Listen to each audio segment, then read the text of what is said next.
De acuerdo, ¿por qué no seguimos adelante y empezamos? Si pueden tomar asiento, por favor, mientras lo hacen, déjenme preguntar.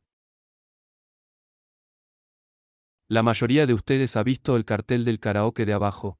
De acuerdo, solo quiero aclarar. Lo retocaron totalmente con Photoshop. Esa no es mi firma, solo para que lo sepan. De acuerdo, de lo que estamos hablando en esta conferencia es de puntos de vista contrastantes de la Gran Depresión. Entonces, lo que voy a hacer es, como su nombre lo indica, repasarlo y darle la sinopsis general. La explicación de por qué ocurrió la depresión y luego por qué se prolongó tanto tiempo. Porque en realidad hay dos puntos en esa historia. Por eso se produjo esta gran catástrofe económica que la mayoría de la gente atribuye a la caída del mercado de valores del 29 o al comienzo de la misma.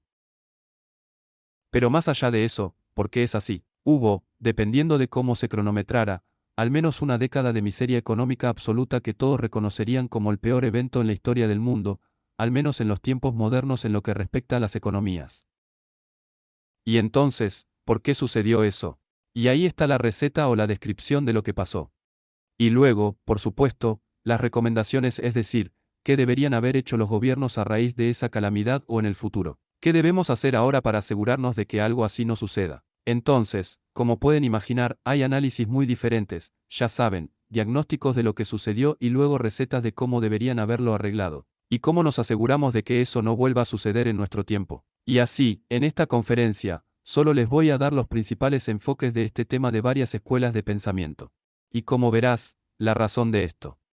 ¿Por qué todavía nos importa la Gran Depresión? Bueno, podríamos haber dado esta conferencia incluso antes de la crisis financiera y habría sido relevante. Porque eso es. Quiero decir, incluso recuerdo por mí mismo y mi propia evolución de pasar de ser un libertario estándar a ser una persona de libre mercado más radical. Una de las cosas que me frenó fue que dije, está bien, sí, me di cuenta de que no debería haber un salario mínimo. Puedo ver que no debería haber una oficina de correos y cosas por el estilo, pero todavía estaba pensando. Pero lo único que no podía explicar, si la gente lo mencionaba, no sabía qué decirles. No teníamos laissez-faire en la década de 1920, o al menos mucho más cerca de un mercado puramente libre, y no explotó en nuestra cara. Y entonces seguramente el gobierno no era tan intervencionista en ese entonces como lo es ahora, y la Gran Depresión fue horrible. Y entonces, ¿cómo explica eso la gente del libre mercado? Así que eso era algo con lo que no sabía cómo lidiar. Tenía mis principios y sabía lo que pensaba que era correcto, pero empíricamente, no sabía cómo manejar eso. Así que en parte por eso es importante que al menos tengas una familiaridad general con algunas de estas cosas. Como veremos, cuanto más lo estudies, más seguro estarás de que, en realidad, estos principios generales que tengo tienen sentido y que no necesitamos avergonzarnos por la Gran Depresión. En realidad, cuando sabes cómo mirar los datos correctamente, puedes ver que la Gran Depresión se ajusta al análisis austriaco a una T. De acuerdo, en primer lugar, permítanme dar lo que llamaré la cuenta del mal maestro. Básicamente, solo quiero una excusa para poner esa foto y asegurarme de que estás despierto. Para los extranjeros, había una película de este título, por eso la tengo ahí arriba. Entonces, lo que quiero decir con esto es que esto es lo estándar que ciertamente aprendes en los Estados Unidos, que aprendí al crecer y tal vez incluso en otros países. No puedo hablar por experiencia propia, pero este es el análisis estándar de lo que sucedió. ¿Por qué tuvimos la Gran Depresión? Y entonces dirán, está bien, en la década de 1920 tuvimos un relativo laissez-faire. No tenías un gran gobierno federal. La gente tenía una visión mucho más estrecha y circunscrita de la función adecuada del gobierno en ese entonces. Y así, en particular, el mercado de valores estaba altamente desregulado y tenía lo que se llama comercio de margen.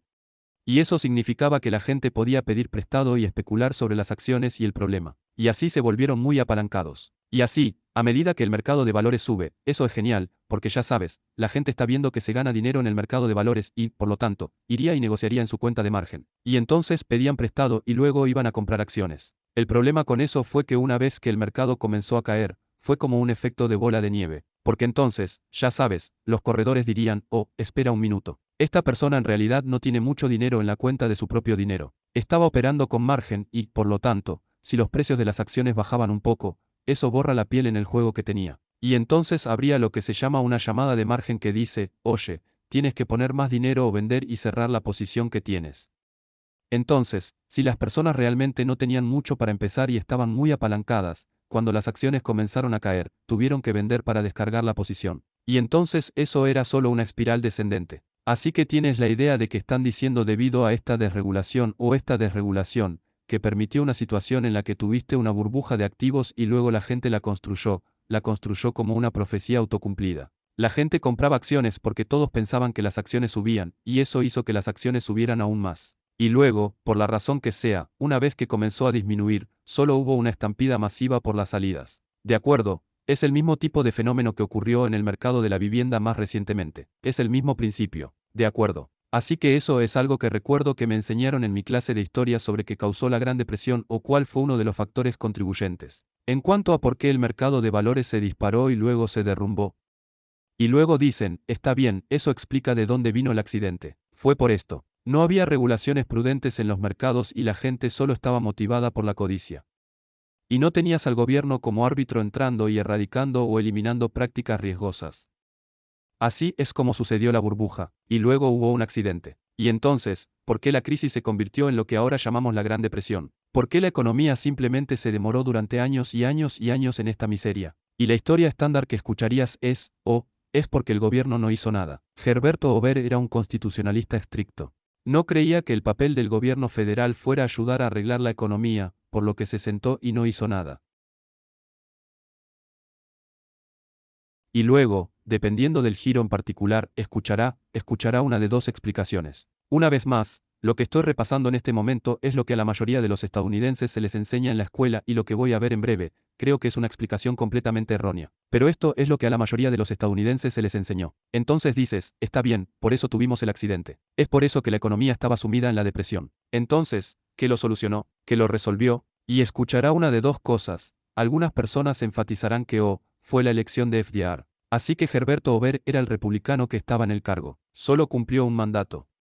Fue elegido. Ganó en las elecciones del 28 y luego perdió en las elecciones del 32. Y luego FDR ganó en el 32 y fue inaugurado a principios de 1933. Y fue entonces cuando introdujo lo que se llama el New Deal. Así que supongo que la mayoría de ustedes han oído hablar de eso. Pero esa fue una amplia gama de intervenciones gubernamentales activistas en la economía y se anunció como un nuevo trato para los estadounidenses.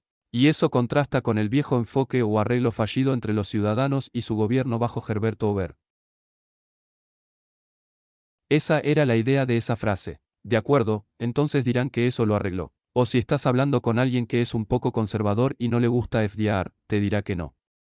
Lo que nos sacó de la depresión fue la Segunda Guerra Mundial. De acuerdo, antes de que lo olvide, permítanme señalar esto. ¿Qué es lo irónico de ese movimiento retórico proveniente de personas a las que no les gusta FDR? Ya sabes, las personas que son republicanos conservadores, y por lo tanto, entienden el peligro de permitir que parezca que fue el New Deal el que salvó la economía como lo fue la Segunda Guerra Mundial.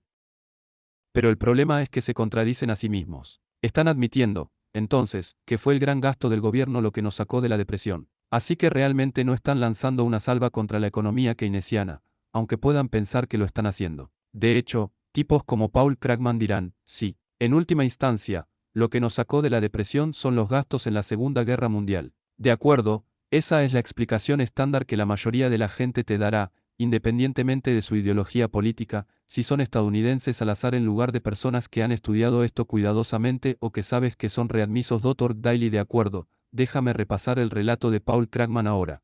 Es muy representativo de la mentalidad keynesiana.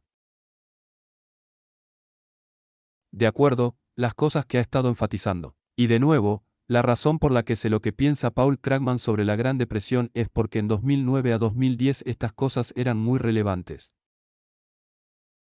Que Krugman y tipos como ese estaban señalando las lecciones de la década de 1930 para decir que necesitamos que la administración de Obama tenga enormes déficits. Y luego, cuando los republicanos en el Congreso estaban tratando de decir, bueno, está bien, ahora que tenemos la recuperación, lo que sucedió oficialmente en el verano de 2009, que, ya sabes, se consideraba que la economía de los Estados Unidos ahora estaba en recuperación oficial. Estaban diciendo, ya sabes, reduzcamos el gasto, o reduzcamos un poco estos déficits porque son insostenibles. Y así tenías a gente como Krugman, Christina Roumar y otros diciendo, vaya, vaya, vaya. Eso no es en absoluto lo que queremos hacer. Porque si estudiamos la historia, vemos que Herberto Hoover se alarmó por el déficit presupuestario en su día y trató de equilibrar el presupuesto en 32. Y todos sabemos que eso llevó literalmente al peor año de la historia en términos de desempeño económico de los Estados Unidos. Y luego FDR en el 37 también implementó lo que Krugman llamaría una política contractiva.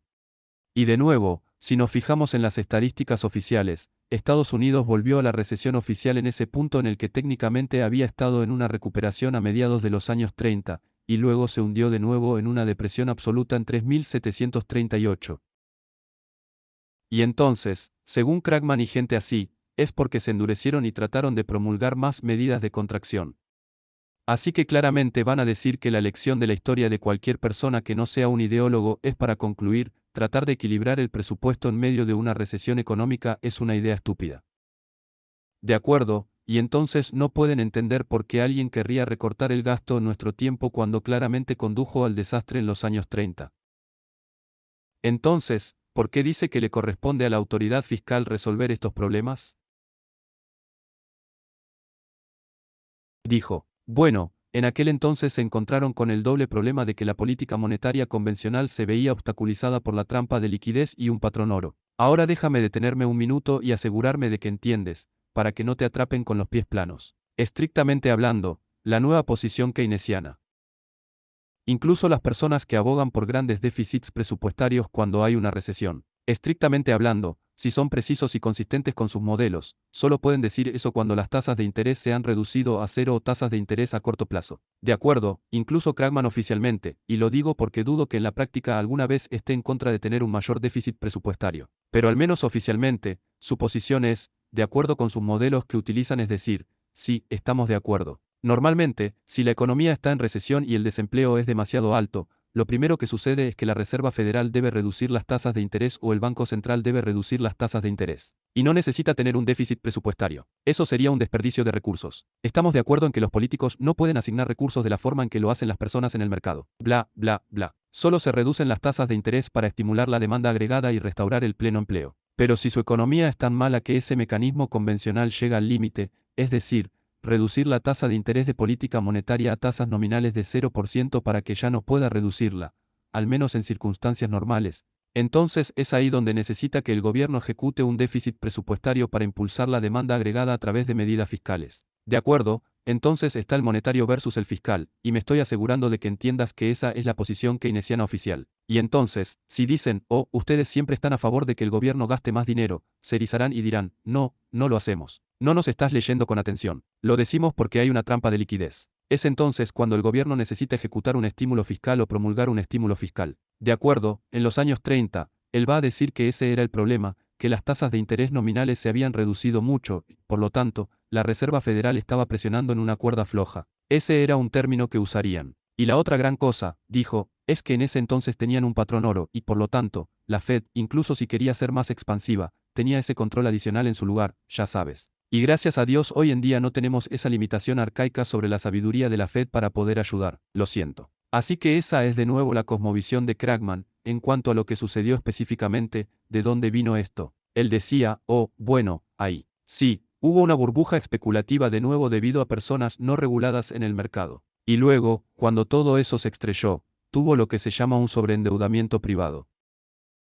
Y así, las personas individualmente están tratando de pagar la deuda para arreglar sus corporaciones que intentan arreglar sus balances.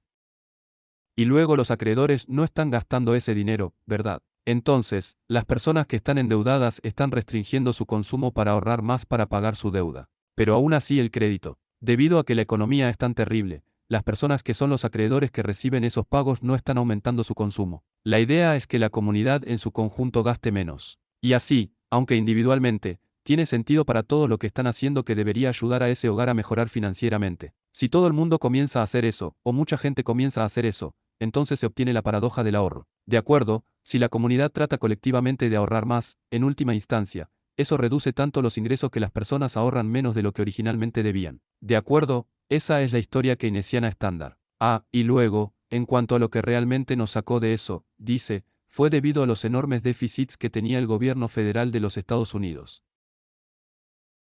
Y dije, pero, ¿qué lo llevó a hacerlo políticamente? En otras palabras, FDR era demasiado tímido en los años 30 porque sus propios asesores eran demasiado tímidos, o porque tenía oposición republicana, o simplemente el público estadounidense no estaba listo para adoptar esta medicina que, ya sabes, los economistas keynesianos sabían que necesitaban. Pero, por supuesto, hubo otros problemas con él y otros. Pero lo único bueno que salió del bombardeo japonés de Pearl Harbor fue que al menos le dio a los políticos estadounidenses la columna vertebral para comenzar a tener déficits lo suficientemente grandes como para arreglar la economía. De acuerdo, esa es su explicación. Y ese es también el empate. Y no lo tengo aquí para ti. Pero, ¿han visto lo famoso de Krugman sobre pedir una invasión alienígena? Algunos de ustedes lo han hecho. De acuerdo, de nuevo, solo el vínculo con esto de nuevo, estrictamente, si quieres ser realmente justo, todos queremos ser justos. Krugman no estaba pidiendo una invasión alienígena real. Más bien, estaba diciendo, si tan solo pensáramos erróneamente que los extraterrestres iban a invadir, eso es lo que arreglaría la economía. De acuerdo, para que no quieras tergiversar al tipo.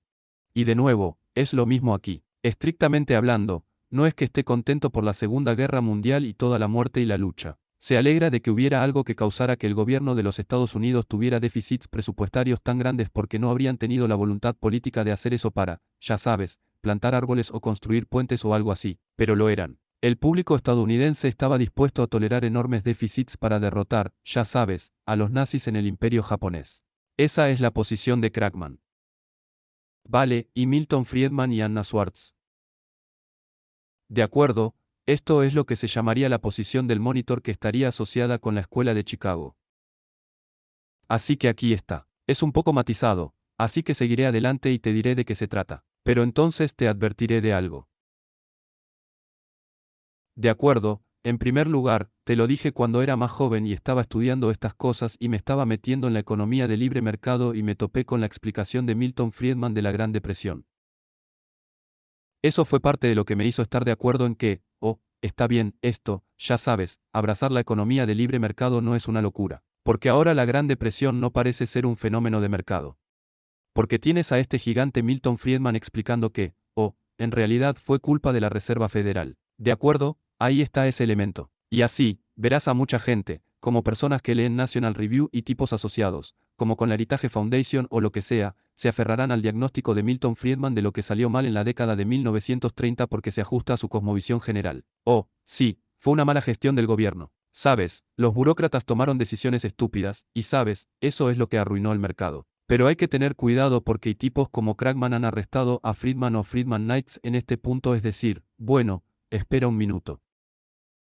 La objeción real de Friedman, al menos en este caso, fue que estaba diciendo que la Fed no infló lo suficiente. De acuerdo, específicamente, solo para asegurarme de que entiendan el contexto histórico, lo que sucedió es que hay diferentes formas de evaluar cuánto es el proveedor de dinero o la cantidad de dinero. Y así, la base monetaria es lo que la Fed y otros bancos centrales y otros países controlan directamente. Es como la moneda real en circulación y luego las reservas que los bancos comerciales tienen con el Banco Central. Mientras que más amplio agrega cosas como es posible que haya escuchado estos términos como M1 y M2. Eso también puede incluir los depósitos en cuentas corrientes que el público tiene en los bancos comerciales. De acuerdo. Y, por lo tanto, el Banco Central no puede controlar directamente eso cuando existe lo que se llama banca de reserva fraccionaria. De acuerdo, así que no quiero empantanarme demasiado en esto, pero tienes que entender este punto. Entonces, la idea es que cuando estás en un sistema de reserva fraccionaria, si tienes un billete de $100, un trozo de papel verde, eso es claramente dinero. Eso es $100 si vas a un banco comercial y lo depositas, y luego hacen préstamos piramidales además de eso. Digamos que ahora hay un dólar cero, no en hojas de papel verdes, sino en los saldos de las cuentas corrientes de las personas. En última instancia, eso está respaldado por esos $100 que están en la bóveda. De acuerdo, le doy al banco $100 de mi depósito. El saldo de mi cuenta corriente aumenta en 100. Así que si voy al cajero automático y lo reviso, el número es $100 más grande de lo que era. Cierto, porque le di $100 al banco, mejor que suba 100 o pensaré que me lo robaron.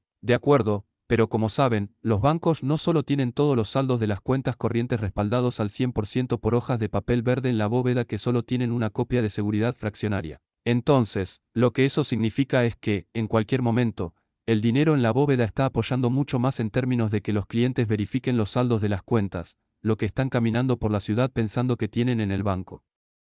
Y así, medidas como M1 y M2 capturarán ese concepto más amplio. Entonces, el problema es, ¿qué pasa si hay pánico y mucha gente corre al banco porque les preocupa que su banco se vaya a hundir? ¿Qué vas a hacer? No te vas a contentar con decir, tengo un dólar cero en depósito en este banco de la calle. Porque si el banco se pliega e intenta sacar el dinero, podría decir que no está allí porque el banco se hundió. O escribes un cheque y el comerciante podría decir, hablamos de que el banco cerró ayer. Entonces, por supuesto, naturalmente, ¿qué hace la gente? Corren al banco y tratan de sacar su dinero. De acuerdo, entonces, el problema desde una perspectiva macro con este fenómeno es que eso significó que a principios de los años 30 ciertas medidas de dinero como M1 yuan y M2 se redujeron en aproximadamente un tercio porque no es que la Reserva Federal tuviera una política activa de tratar de contraer la cantidad de dinero, sino porque el público estaba sacando su dinero de los bancos comerciales.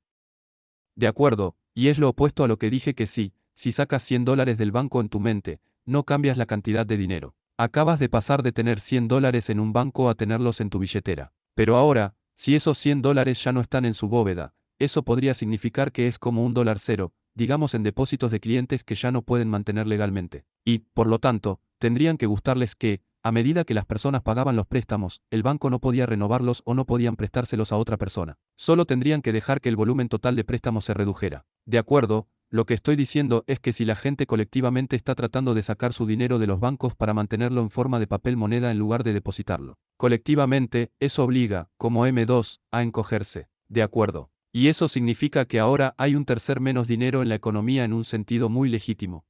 Y así los precios tienden a caer. Y lo viste. Ya sabes, hubo una deflación significativa de los precios de, como 1929 y 1933. Vale, Friedman y Schwartz. Lo que decían es que la Fed debería haber sido mucho más activa para contrarrestar esta tendencia.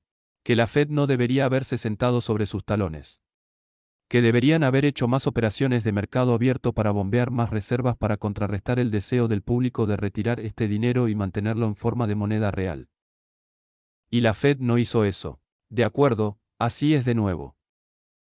Está diciendo que la Reserva Federal simplemente se sentó, dejando que el mercado hiciera lo que la gente naturalmente iba a hacer en esa circunstancia, lo que llevó al desastre. Y así, Friedman, tal vez irónicamente, está diciendo que la Fed debería haber inflado más para compensar lo que la gente estaba haciendo a su suerte. Así que ese es el sentido en el que debes tener cuidado si vas a tratar de interpretar esto como diciendo, esto es decir que la intervención del gobierno causó el problema. De acuerdo, otro punto principal que Friedman y Schwartz hicieron sobre este periodo. Y tienes que entender cuándo su libro. Así que esta cuenta de la que estoy hablando salió en lo que se llama una historia monetaria de los Estados Unidos. ¿Y cuándo salió esto? Roger, ¿sabes cuándo salió eso? Fue en los años 50. No lo sabes. Vale, alguien lo sabe.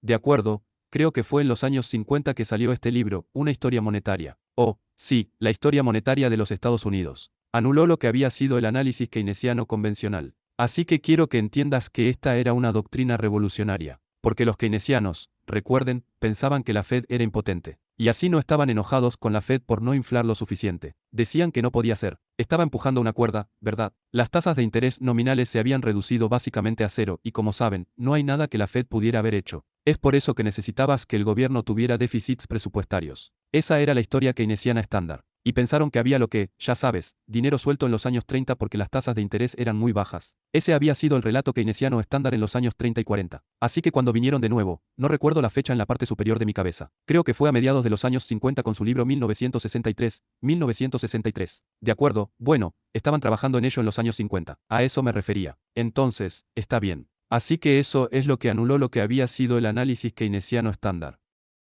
De acuerdo. Así que su teoría era revolucionaria en ese momento. Y también, de nuevo, puedes ver por qué políticamente a ciertas personas les hubiera gustado. Porque lo era. Estaba diciendo, no necesitábamos enormes déficits presupuestarios. Sabes, no necesitábamos eso tanto tiempo. Si la Fed no se hubiera quedado dormida al volante, entonces habría podido dirigir la economía. Y entonces no había necesidad de que el gobierno federal entrara y gastara un montón de dinero en obras públicas. De acuerdo, para que puedas ver políticamente cómo encaja esto y por qué a ciertas personas les gustó. Pero solo te estoy dando el análisis técnico. De acuerdo, pero parte de eso era que Friedman estaba diciendo, mira, el hecho de que hubiera tasas de interés bajas no significaba que hubiera dinero fácil o que hubiera una política monetaria flexible.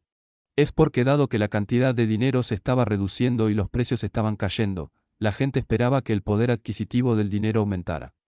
Y así, en ese entorno, el componente de poder adquisitivo de la tasa de interés bruta también sería más bajo. De acuerdo, en otras palabras, si querías prestar dinero y querías obtenerlo por preferencia de tiempo, una tasa de interés del 2%, una tasa de interés real del 2%. Pero esperaba que los precios en general cayeran un 1%, entonces podría contentarse con prestar a una tasa de interés nominal del 1%, ¿verdad? Porque vas a obtener el 1% nominalmente, pero luego todo va a ser un 1% más barato. Entonces, en términos reales, está obteniendo el 2% de rendimiento que desea. De acuerdo, Ese es el punto que estaban haciendo de que no se puede simplemente mirar las tasas de interés nominales y el hecho de que son bastante bajas y concluir, oh, bueno, el Banco Central está bajando las tasas de interés. ¿Qué más puede hacer? Están diciendo, bueno, no. En realidad, los bajos tipos de interés son un síntoma de que el dinero está demasiado apretado en este entorno. Si eso suena artificial, podrías ir por el otro lado. Maísis señala que los keynesianos también se equivocaron en su análisis de la Alemania de entreguerras porque estaban viendo que había grandes tasas de interés, que eran muy altas y, por lo tanto,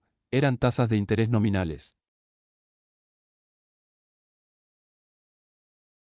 Y entonces mucha gente estaba concluyendo, como Joan Robinson y la gente, creo que estamos diciendo, oh, bueno, obviamente el Banco Central alemán no está contribuyendo a esta hiperinflación, porque miren lo altas que son las tasas de interés. Y como todos sabemos, la forma en que tiene dinero ajustado es aumentar las tasas de interés. Pero el punto era, bueno, no. En un entorno en el que los precios están aumentando rápidamente, solo porque la tasa de interés del mercado es alta según los estándares históricos, en un sentido absoluto, en realidad podría ser muy baja. Ya sabes, una vez que consideras en el contexto de la inflación de precios, la gente está anticipando. Por lo tanto, en realidad, podría tener una política monetaria muy flexible con tasas de interés muy bajas en términos reales, aunque, de nuevo, la tasa de interés nominal podría ser alta en comparación con lo que normalmente es. De acuerdo, ese es el punto que estaban haciendo. Y esto es lo que dicen los llamados monetaristas de mercado de hoy en día. Ben Bernanke ha tenido una política estricta. No se deje engañar por el hecho de que las tasas de interés son realmente bajas. Dicen que es el mismo error que cometieron los keynesianos en los años 30. De acuerdo, por eso estoy enfatizando esto, porque la gente hoy en día lo está usando para decir, para argumentar que la Fed necesita hacer más ahora, al igual que Friedman pensó que la Fed necesitaba hacer más a principios de los años 30. De acuerdo, la cuenta de Murray Rothbard. Era la mejor foto que pude encontrar de él. De acuerdo, su historia toma la teoría austriaca del ciclo económico que ustedes han escuchado. Creo que Roger dio la charla hoy sobre eso y lo aplicó históricamente a la década de 1920 y principios de los años 30. De acuerdo. Y así, al final de esta conferencia, te daré algunas sugerencias de lectura si quieres ver más de estas líneas que estoy desarrollando.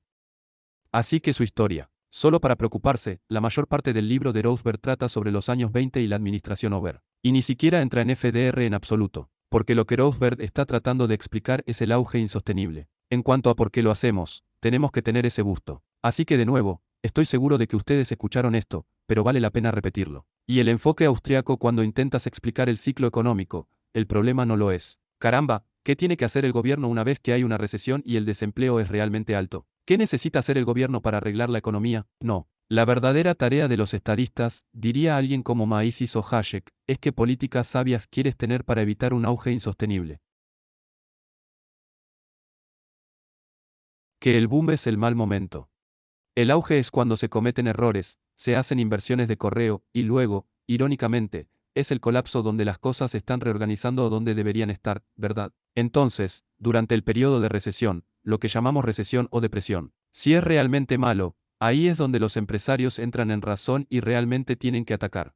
Y luego comienzan a ajustar la asignación de recursos para satisfacer mejor las preferencias de los consumidores a la luz del hecho de que, oh hombre, hemos estado viviendo más allá de nuestras posibilidades durante varios años durante este auge insostenible.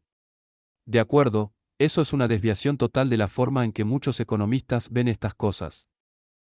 Y está bien. Quiero decir, es realmente sorprendente como algunos de estos tipos realmente dicen, no lo soy. No estamos creando un hombre de paja aquí. Mira, no importa por qué ocurrió la burbuja inmobiliaria. Lo importante ahora, en 2010 o 2009, es impulsar la demanda agregada. Y luego, más tarde, podemos descubrir que salió mal en la década de 2000. Pero en este momento lo importante es que la gente vuelva a trabajar de nuevo. La gente decía eso, solo decía que no importaba. Tú dirías, bueno, espera un minuto. ¿Y si las cosas que estás haciendo para que la gente vuelva a trabajar solo siembran las semillas para otro auge insostenible? ¿Qué es, por supuesto, lo que los austriacos dicen que sucedió? De acuerdo, así es aquí. El enfoque de Rothbard es explicar. Así que el libro es la Gran Depresión de Estados Unidos. Entonces, lo que hace es revisar y tratar de documentar y aplicar la teoría austriaca del ciclo económico a las circunstancias específicas de los Estados Unidos en la década de 1920 y explicar por qué era una burbuja insostenible. Muestre cómo la cantidad de dinero creció a un gran ritmo y eso es lo que alimentó la burbuja del mercado de valores y, en última instancia, condujo al colapso.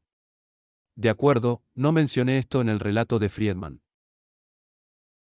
Parte de la historia es decir que durante los años 20, estaría de acuerdo en que, sin embargo, la Fed tuvo algo que ver con el auge del mercado de valores. Pero él va para otro lado con eso. Y dice que en los años 20 hubo varios momentos en que el mercado comenzó a tambalearse. Y entonces es cuando la Fed entraría y haría una explosión de inflación monetaria y luego recuperaría las cosas. Y así, la explicación de Friedman es decir la razón por la que ocurrió el accidente del 29. Hubo algunos factores históricos.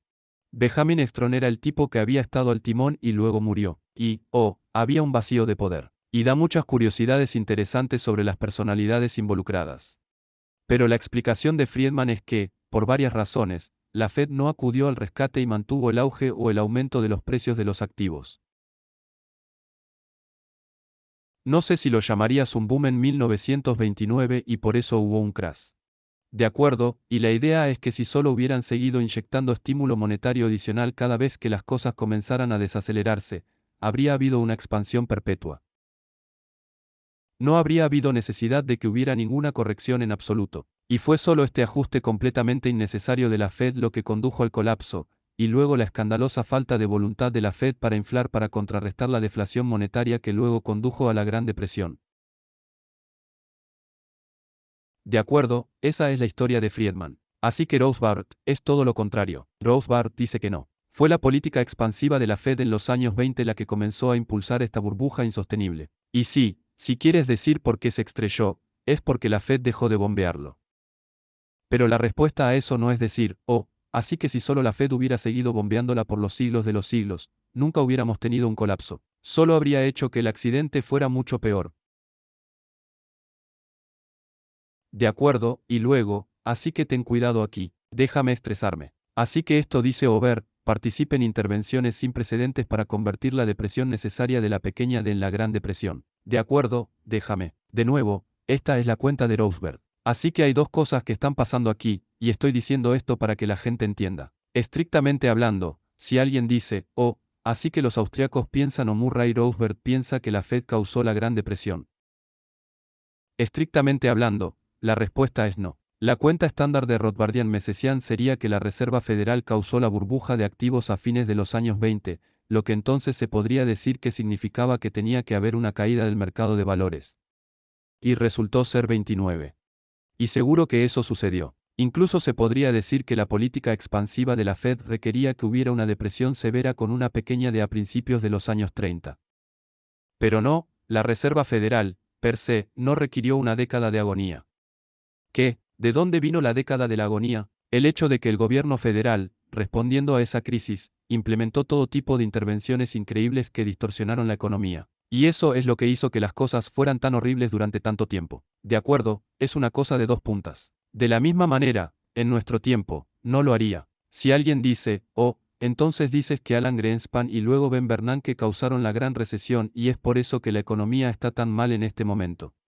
De nuevo, diría, estrictamente hablando, que no, es Alan Greenspan. Y luego Bernanke causó la burbuja inmobiliaria y por eso tuvo que haber un colapso. Y por eso, sí, las cosas eran horribles. Y en el otoño de 2008 habría habido una recesión global realmente mala y muchos bancos se habrían hundido y así sucesivamente. Pero si el gobierno se hubiera quedado atrás y no hubiera hecho nada y hubiera dejado que las cosas se arreglaran, o incluso mejor, reducir los impuestos y desregular e hizo todo tipo de cosas por el estilo, volvió al oro o dejó que la gente simplemente emitiera monedas privadas, ¿verdad? Puedo soñar. Hemos estado hablando de marcianos. Puedo hablar de eso, de acuerdo. Si lo hicieran, bueno, sí, habría sido horrible durante los 6 meses que fueran. Pero entonces la economía habría tocado fondo. Y luego habría habido un crecimiento sostenible después de eso. Entonces, ciertamente, 6 o 5 años después, no estaríamos sentados con personas desempleadas y diciendo, hombre, ¿por qué esta economía es tan lenta? No, eso no habría pasado, ¿verdad? Fueron todas las cosas increíbles que primero la administración Bush y luego la administración Obama hicieron para prolongar la agonía.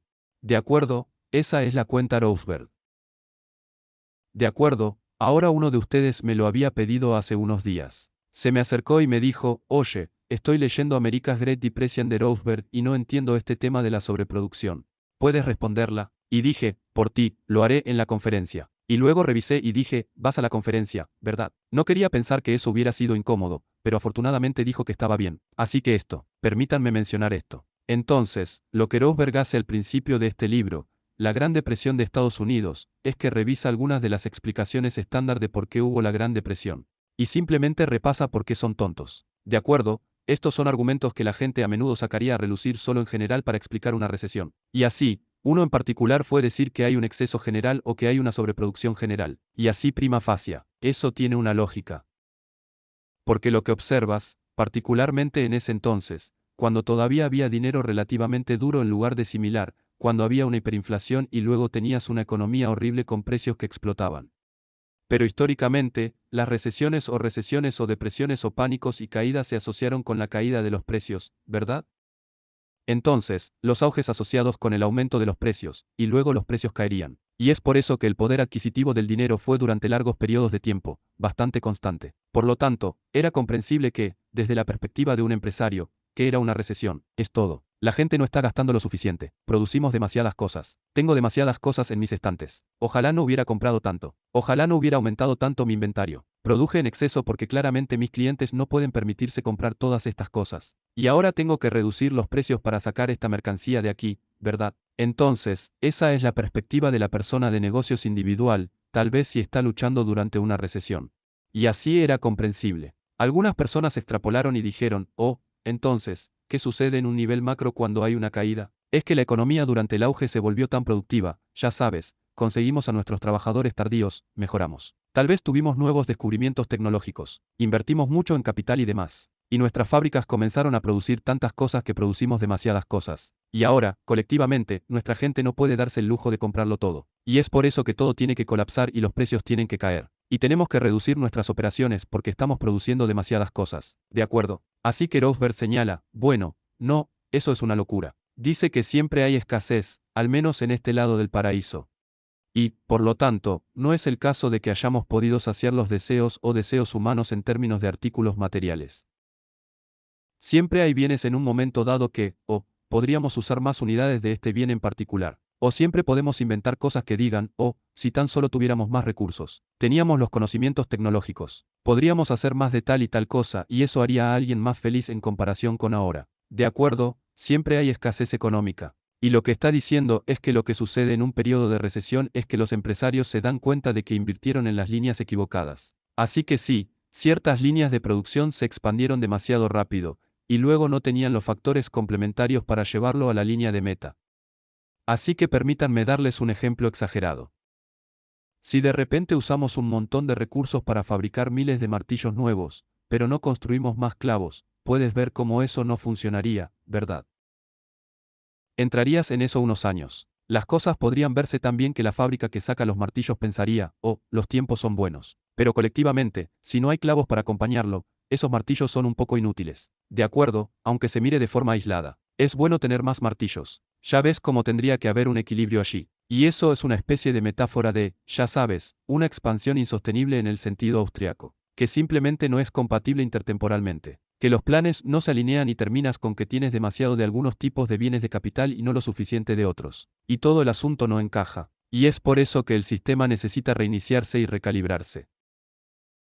De acuerdo, eso es. Pero puedes ver el problema ahí. No dirías, oh, el problema de construir demasiados martillos. No es eso. Hubo sobreproducción. No, ese no es el problema. Es que ponemos demasiados recursos en martillos y no lo suficiente en clavos. Deberíamos haber producido menos martillos y más clavos y entonces habríamos estado bien, ¿verdad? No es que la economía. No es que nos quedamos sin casas que queríamos construir. Es que, ya sabes, tener demasiados martillos y no los clavos correspondientes o los carpinteros correspondientes o lo que sea, fue una expansión excesiva en una línea en particular.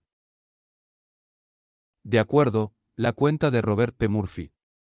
Ese es mi lado malo. De acuerdo.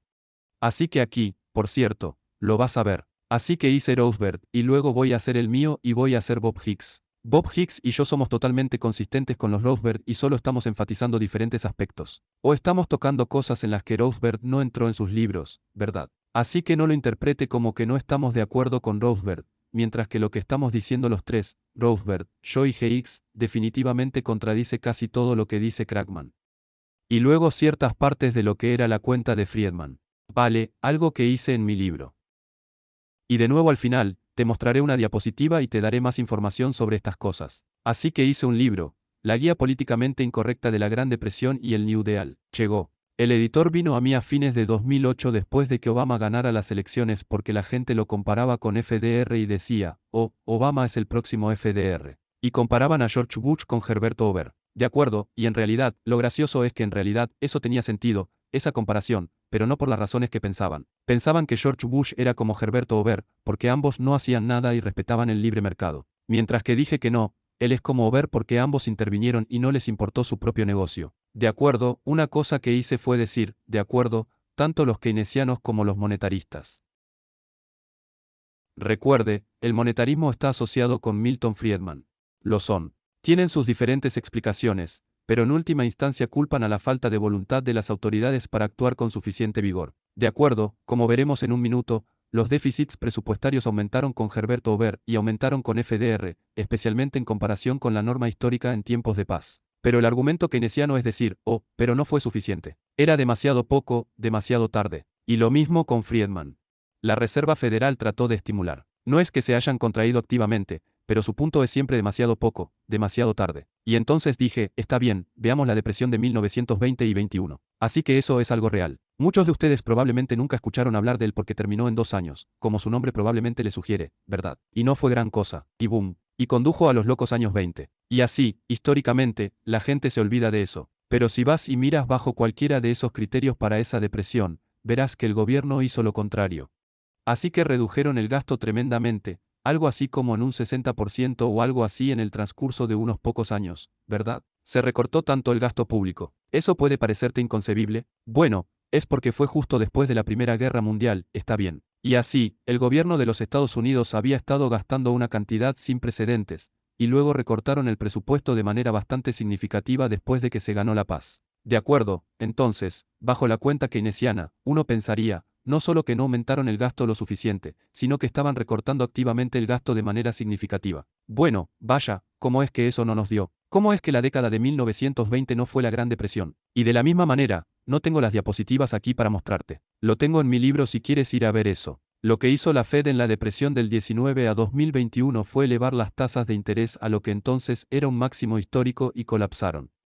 Ya sabes, varias medidas de lo que la Fed podría controlar. Y, sin embargo, y también el precio, la deflación de precios en un periodo de 12 meses fue mucho peor en la depresión de 2021 que en cualquier periodo de 12 meses durante la década de 1930. De acuerdo, cualquiera que sea la explicación de lo que el gobierno hizo mal a principios de los años 30, que luego nos preparó para una década de depresión, se hizo aún más a principios de los años 20.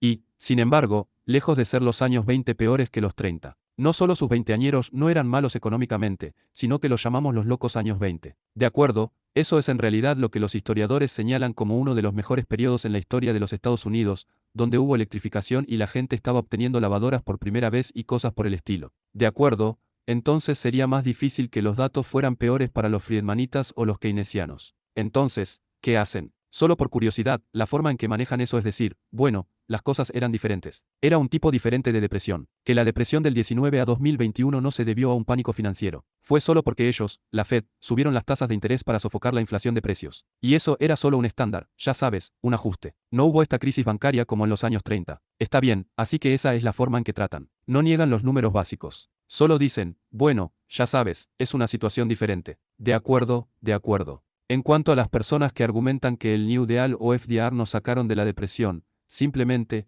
les mostraré en un segundo los datos históricos y diré cómo serían las cosas si FDR nos mantuviera en la depresión.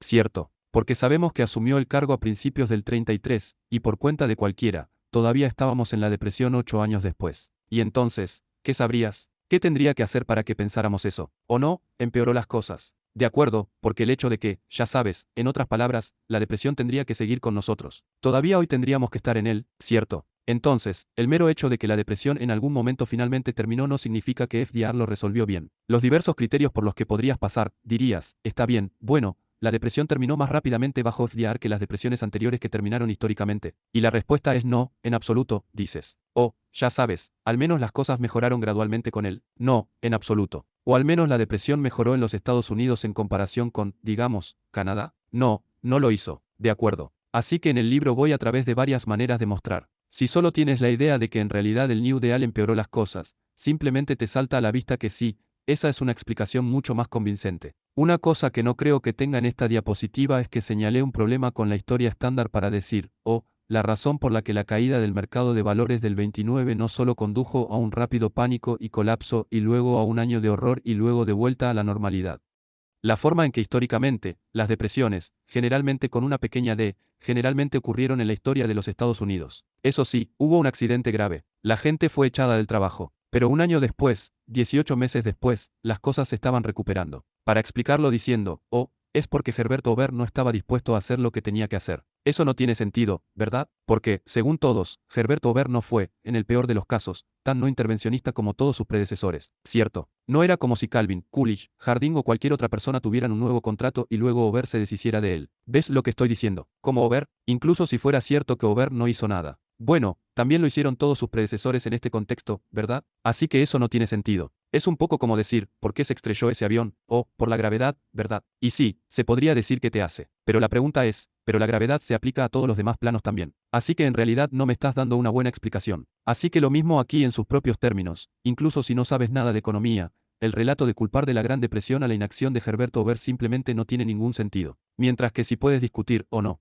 En realidad, lo que hizo Herbert Hoover fue lo contrario de sus predecesores, que rompió la tradición y comenzó a hacer cosas que ninguno de sus predecesores había hecho. Bueno, entonces al menos esa prima facie tendría sentido. Y eso es lo que hizo Herbert Hoover. Incluso usted sabe, por los datos objetivos y por su propia cuenta. Si vas a leer las memorias de Hoover, dice con orgullo, oye, no me culpes por la depresión. Probé todo tipo de cosas. Hice mucho más que cualquiera de mis predecesores, ¿verdad? Y la ironía no lo golpeó, ya sabes, así que simultáneamente estaba diciendo, no sé por qué me golpearon con la peor depresión de la historia. Estaba haciendo muchas cosas que mis predecesores nunca intentaron. Ya ves cómo sabes que quieres. Está bien, Bob Hicks, espéralo.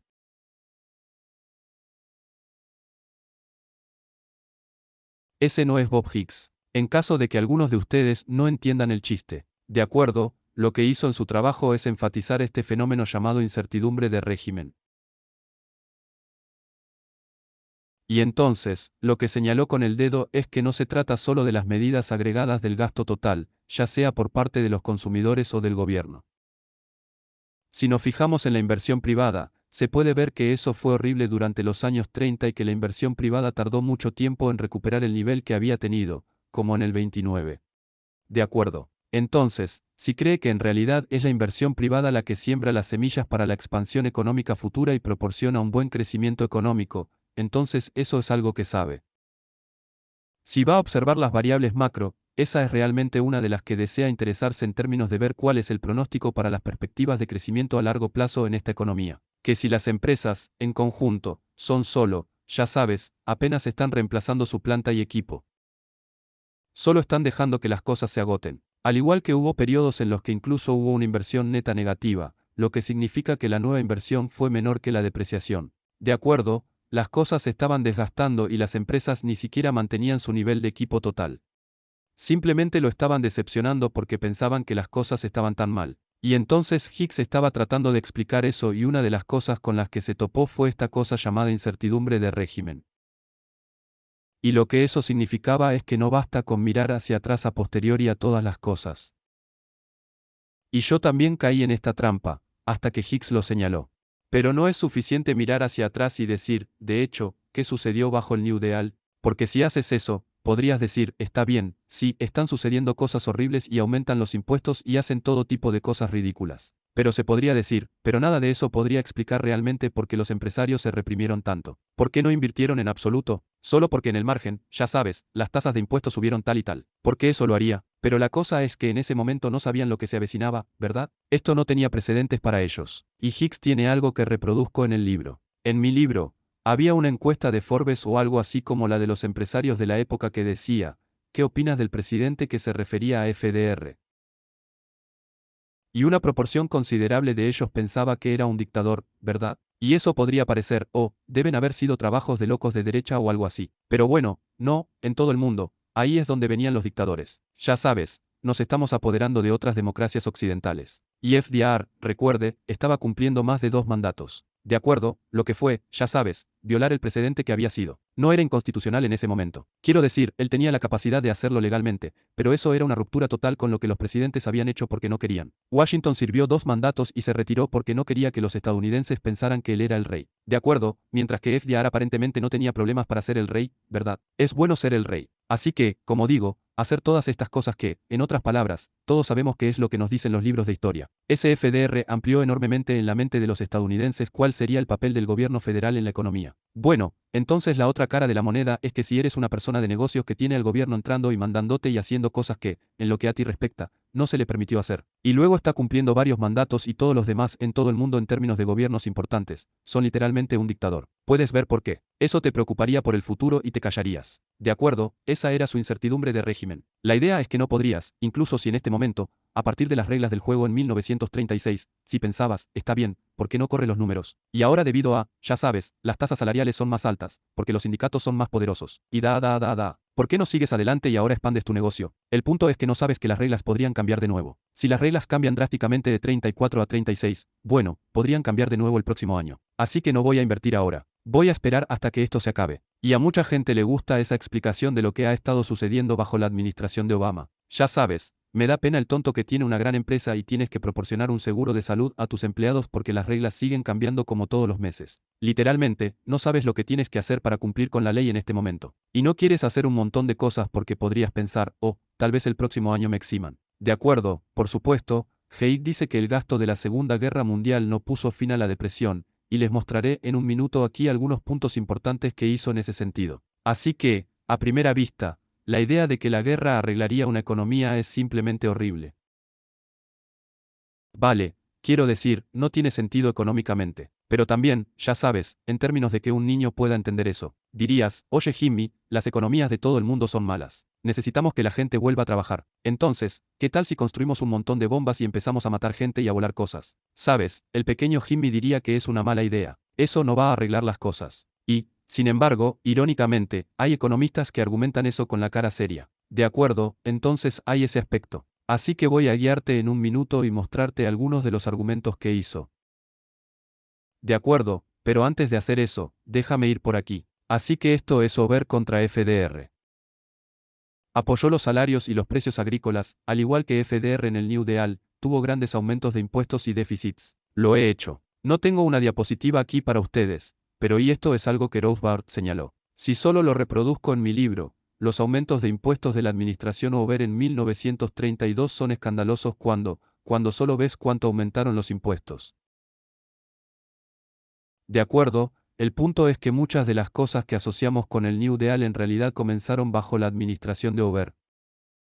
Y eso no es así. Eso no es solo que yo diga que estoy tratando de salvar, ya sabes, mis principios de libre mercado. La hubo. Tengo una cita en el libro de un funcionario que estaba en el New Deal que dijo más tarde, una cita en el sentido de, sí, en ese momento, no lo habríamos admitido políticamente porque nos habría perjudicado. Pero todo lo que hicimos en el New Deal en realidad tuvo sus predecesores o su precedente en la administración Over que simplemente ampliamos todas las cosas que comenzaron. De acuerdo, déjame darte algunas cifras aquí. Este es el gasto federal por año fiscal. Así que 2829 estaba aquí, 2930 arriba. Está subiendo y subiendo. Como puede ver, el gasto federal bajo Herberto Over estaba aumentando. A pesar de que te hayan hecho creer que Herberto Over era un loco austero que recortaba el presupuesto. Y luego ves que el superávit o déficit es una parte de la economía. Se puede ver que 3031 entró en déficit y luego un enorme déficit presupuestario en 3132. De acuerdo, parte de lo que está sucediendo cuando Krugman y Christina Roumar decían, en el 32, Herberto Over intentó equilibrar el presupuesto. Lo que no te dicen es la razón por la que el presupuesto estaba tan desequilibrado. Era que sí, los ingresos estaban colapsando porque la economía era horrible. Pero también habían aumentado el gasto, pensando que eso iba a cebar la bomba, ¿verdad? Así que en realidad no fue que aumentaron el gasto, pero lo hicieron por. No fueron razones keynesianas porque la teoría general aún no había salido, sino por razones que reconoceríamos como el apoyo del gobierno a la economía. Y también, como digo, la forma en que Over trató de equilibrar el presupuesto fue principalmente a través de alzas de impuestos, solo aumentos escandalosos de las tasas de impuestos y recortes de gastos bastante modestos. Y no es de extrañar que eso destruyera la economía. No porque, o no, la demanda agregada cayera, sino porque no se aumentan los impuestos para ayudar a la economía. De acuerdo, obras públicas famosas. Todos saben qué es eso, presa Over. Ojalá pudiera decirles que todo eso comenzó en 1930 porque Herberto Over quería impulsar la economía. En realidad, no es así como sucedió. Quiero decir, es la presa Over. Se llama así, pero lo era antes de que no se construyeran respuestas a cebar la bomba y crear empleos durante la Gran Depresión. Sin embargo, es la presa over. De acuerdo, esto podría sorprenderte. Esta cita, la conferencia del presidente ha dado a los líderes industriales un nuevo sentido de sus responsabilidades. Nunca antes habían sido llamados a actuar juntos. Y esto es de un sindicato. Así que probablemente estés pensando, oh, esto es sobre FDR, ¿verdad? No, es editor del American Federationist en enero de 1930. De acuerdo, esto es justo después de que el mercado de valores se haya desplomado. Herberto Hoover va a hacer todo tipo de cosas para salvar la economía. Y una importante publicación sindical está elogiando a Herberto Hoover, ¿verdad? De nuevo, esto les muestra que esta narrativa histórica fue inventada por el Partido Demócrata. Roosevelt hizo campaña para pintar a Herberto Hoover como un tipo que no hace nada. La gente pensaba que era genial antes de que tuviera la oportunidad de arruinarlo todo. Y luego, una vez que la economía fue terrible, fue cuando decidieron que no era su amigo. De acuerdo, aquí están las cifras de desempleo para que puedan ver mi punto. FDR es elegido a finales del 32, inaugurado a principios del 33, y se puede ver que el desempleo sigue siendo bastante horrible. Y luego vuelve al promedio del 19% en 1938. Vale, 5 años después, tener la tasa de desempleo en el 19%. Ese no es el new deal que nos saca de la depresión. De acuerdo, eso es bastante horrible. De acuerdo, el punto es, de nuevo, cómo tendrían que ser los números para que la gente se dé cuenta de que agregar todas estas regulaciones a la economía no es la forma de implementar una recuperación rápida.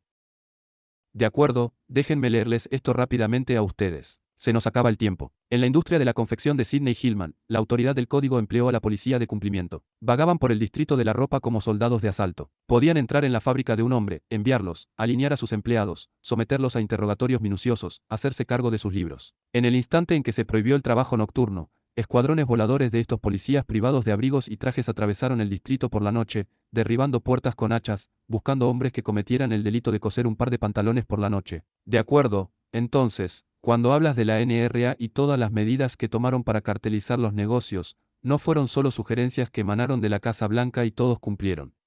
Hicieron cumplir estas cosas a través de técnicas como esta. De acuerdo, y entonces, cuando intentas entender por qué somos negocios, por qué la inversión empresarial fue tan horrible, fue en parte porque literalmente había matones de Washington pateando sus puertas y registrando su lugar de trabajo.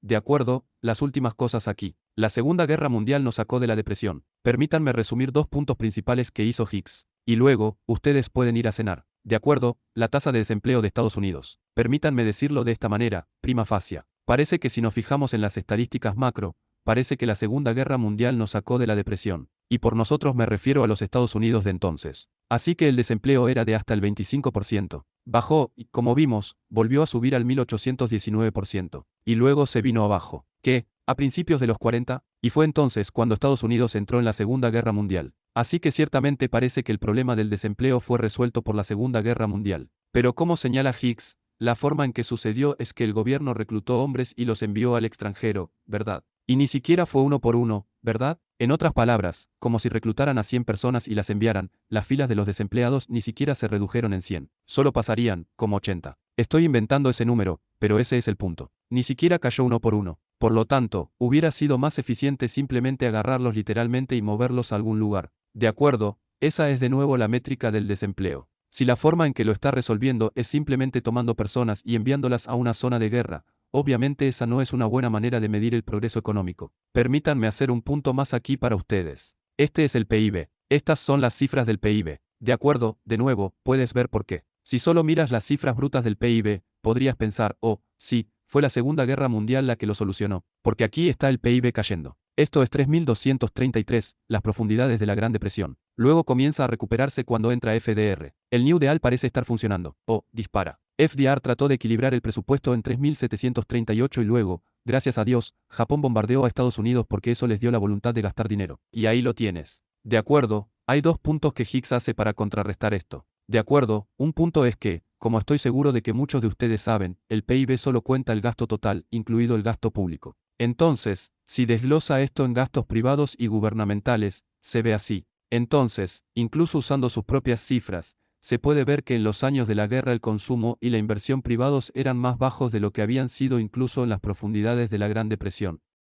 Y esto es con el aumento de la población y, por supuesto, ya sabes, las innovaciones tecnológicas. ¿Qué tienes en ese periodo? Así que eso es asombroso. Eso significa que, incluso en los propios términos del gobierno, con sus propias cifras, el nivel de vida en el 33 y el 34 era peor de lo que había sido en las profundidades absolutas de la Gran Depresión. De acuerdo, para que entonces sepas que puedes. Puedes ver que es un poco sospechoso decir, oh, mira la gran recuperación económica causada por la guerra cuando en realidad, según sus propias cifras, podías ver que la gente en el frente interno estaba en total privación. Pero esto sigue siendo exagerar lo bueno que eran las cosas porque había controles de precios. Y creo que este es un punto que Hicks, por su cuenta, desarrolló y tuvo en la literatura publicada. Así que aquí está lo que sucedió en la base monetaria. Se puede ver que explota de 1940 a 1945. Y así, si el gobierno no hubiera instituido controles de precios, presumiblemente los precios también habrían despegado. Así que estas cifras de aquí, estas son cifras reales del PIB, por lo que supuestamente se están ajustando a los cambios en el poder adquisitivo. Pongamos un ejemplo, si el gobierno simplemente duplica la oferta monetaria y el gasto básicamente se duplica, el PIB nominal se duplica, pero todos los precios se duplican. Bueno, entonces el PIB real sería el mismo, ¿verdad? Porque el PIB nominal sería el doble, pero el deflactor del PIB sería el doble, por lo que todo se cancelaría. Así que la forma en que abordan esto, no deberían ser atrapados con este pequeño truco. Pero si el gobierno no permite que los precios suban, entonces si el gasto aumenta porque la Fed está inflando y el gobierno está gastando todo tipo de dinero en material de guerra, y entonces la ley no permite que los precios al consumidor suban. Eso engullirá artificialmente estos números. Y cuando publica, le pregunté a Hicks por correo electrónico. Dije, espera un minuto. Está diciendo que, a su juicio, no tienen en cuenta adecuadamente los controles de precios efectivos. ¿O estás diciendo que ni siquiera se ocupan de eso? Y él dice, estoy diciendo que ni siquiera se ocupan de eso. Imprimen estos números como si fueran PIB real, sabiendo muy bien que había controles de precios en vigor durante esos años de guerra. Como si eso no fuera gran cosa. De acuerdo, ese era su punto allí. Leyendo más mi libro sobre la Gran Depresión, el trabajo clásico de Rosberg de Hicks sobre depresión, guerra y guerra fría tiene. Eso es bueno si solo quieres agarrar uno que tenga un montón de sus puntos. Y luego esto de Lionel Robbins. Es al estilo austriaco y simplemente te da. Es como un hombre en la calle, una especie de botas en el suelo, una especie de cuenta. El relato de testigos presenciales de primera mano de él al ver eso en ese momento y cómo los bancos centrales realmente se inflaban. De acuerdo, gracias a todos.